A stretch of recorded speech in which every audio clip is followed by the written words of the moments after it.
Hi, I'm Doug Ross, editorial page editor at the Times, here with Crista Zivanovic, assistant managing editor. We are here to talk about, of course, the election returns tonight, and wow, what a lot of craziness we've just seen in East Chicago. With 308 votes, we've seen an accused killer reelected to the East Chicago City Council, that being Robert Battle. There's a lot going on in the other races. Crista, I noticed it's quite a Democratic night. Here we are talking about Lake County being a very heavily Democratic county. There are some Republican strongholds. I counted Cedar Lake, Griffith, Munster, St. John. Notice I'm not counting Crown Point in that, or Winfield. There was some strong Democratic presence in those two city and town, respectively, I should say. But overall, I'd say it was a Democratic night. Some of the races were close. So in some of the Republican strongholds, I know in Munster, I was surprised to see Ken Schoon perform so well, almost 49% to John Reed's 51%. I think in Griffith it was pretty close too, but they still held the day. But as far as Crown Point and other places, the Democrats did get a leg up. Right, exactly. You know, we used to talk about Porter County being a Republican county. Take a look at these numbers, or you can't look, I guess, I've got them. So I'll read them to you. For Porter County, we had 2,110 for the Democrats. These are straight party tickets again, and 1,714 for Republicans. Lake County, man, look at the difference. 12,878 for Democrats and 3,502 for the Republicans. So that's like, you know, really just a huge difference there. One of the other big things we were watching was nonpartisan race. In Lake Station, there's, of course, this battle for school funding, and with Indiana, the school districts are basically going back and saying, you know, please, please, please, can you give us more money for school funding? And on the property tax, being a state responsibility, but the state, you know, is being accused of not doing its full share. So with all these referendums, so many of them succeeded. Lake Station, man, it was just pounded down by a 2-to-1 margin. I mean, Yeah, it was like huge. 70% to 20-some%. And this is going to keep coming back to hurt some of the communities that either feel that they can't afford to or won't spend the money to, because other districts will somehow scramble to find the money. I know that recently Munster's Jeff Hendricks said every district probably in Indiana is looking to have a referendum or a second referendum. But places like Maryville, I know that Tony Lux has said many times, we can't afford to do that. So certain districts are going to start falling further and further behind. And just recall that this happened in 2008 when the state went from property taxes to sales taxes funding schools, and some of the communities said, well, we're still going to add to our property tax to try and help our schools. Right, and when you're saying second referendum, we're talking about you get a tax increase if it succeeds. You get a tax increase for 7 years. Well, at the end of 7 years, you're going to be coming back for a second round of funding. And this is going to be a huge quality of life issue, so it, you know, directly impacts economic development. Speaking of which, there are some things we should have mentioned, that there were two incumbents that I can think of right off the top who were defeated tonight. Don Ensign, who was Hebron town council president, as I recall, and Connie Trepton on the Dyer town council. Both of them went down, but by and large, you know, incumbents who were still on the ballot made it through. There are some candidates that have a court challenge facing this to see whether they'll be able to serve or not. Yes, because the state passed a law that you can't both serve in a government capacity, your municipality, and also work for it. There are 5, I believe, who won. The names that come to mind are Michael Opinker in Hammond, Judah Parks in EC, I think Rakos in Hammond. There are 3 others, and so there will be a challenge. They are challenging it, and their case now probably becomes more important than ever now that they've won. Yeah, it'll be interesting to see whether the state ethics law is upheld. It's a nepotism law, you know, of course, for that. But in this case, it's an ethics issue very clearly. Yeah. There was, of course, Portage mayoral race. I think that was the race to watch. Yeah.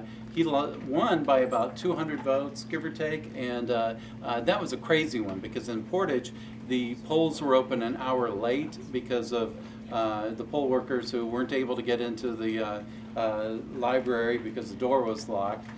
So they got the judge to allow them to, in the entire city, to hold the election an hour later. So that's kind of an interesting case there. So you forgot to say it was Jim Snyder who won. It was Jim Snyder who won, Yeah. of course, the Republican in a pretty heavily Democratic city.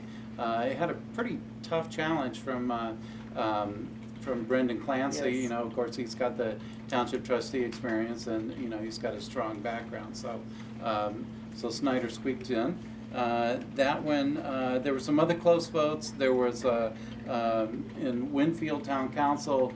It was, you know, it's essentially an at-large race, and so, you know, to get the cut on the bottom, you know, it was really, really close, like 1-2 votes to get in.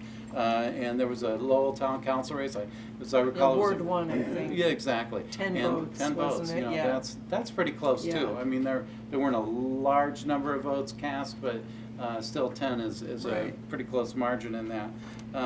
One of the interesting things I thought, we were talking about Democrats in Valparaiso, you went from a very, very heavily Republican city to you had 7 Republicans and no Democrats on the city council. Now that's cut down to 4-3, and the city now has, with the election of Bob Cotton, will have the first African American on the city council. So that's a huge change for a city that was, you know, traditionally seen as lily white, but the demographics are changing. So that's, I think similar might happen in Munster. I think Kenscoon might be encouraged to try again. And I think that the recent citizens who were pushing the town council to pass a sexual equality ordinance, I think that they were behind Kenscoon making this challenge, and I think that will continue. right. So- You know, expanding our horizons a little bit, the incumbents were reelected in Michigan City and LaPorte, that being Ron Muir and Blair Milo. Very heavy Democratic successes in mayoral races statewide. Blair is a Republican, though. Right, that's she's an exception. Yeah, And so, you know, what do you think this means for 2016 as we go into a really hotly contested gubernatorial fight? Yeah, it'll be interesting because a Hogsett won in Indianapolis. He's a Democrat. And though Indianapolis is doing well business-wise and with tourism, they do have just outside the center city, they have some serious issues with crime and poverty and other things. So I think that Democrats in might. fact, in Indianapolis, as I recall, the homicide rate, you know, per capita is higher than it is in Gary. And Chicago In as Chicago well. At as least well. it was for Yeah, a while. so you know, that's going to be a big issue to watch as well. So, you know, what this means, you know, this was one election. You know, will the pendulum still be swinging Democratic in 2016 in Indiana? And just one minor note, I know that John Gregg, who is not the official Democratic candidate, but probably will be for governor, was in the region last week very quietly. He was on WJOB's radio show, and we wrote a story about that, but he has been quietly trying to garner support, and there might be a groundswell that helps move him along. I think that could be a really, really close governor's race next year. There's, you know, a lot of discontent about the, you know, any number of things in Indiana, the public health issues, their transportation, infrastructure issues, you know, just Social issues. social issues, and so there are a lot of things that are, you know, going to, I think, be driving pretty heavy Democratic turnout next year. So we'll wait and see what happens in 2016. We've got a lot of time until then. I just want to add one thing about Councilman Battle, who won. Elvia Malagone, who is an East Chicago native, as am I, was on the scene in EC tonight.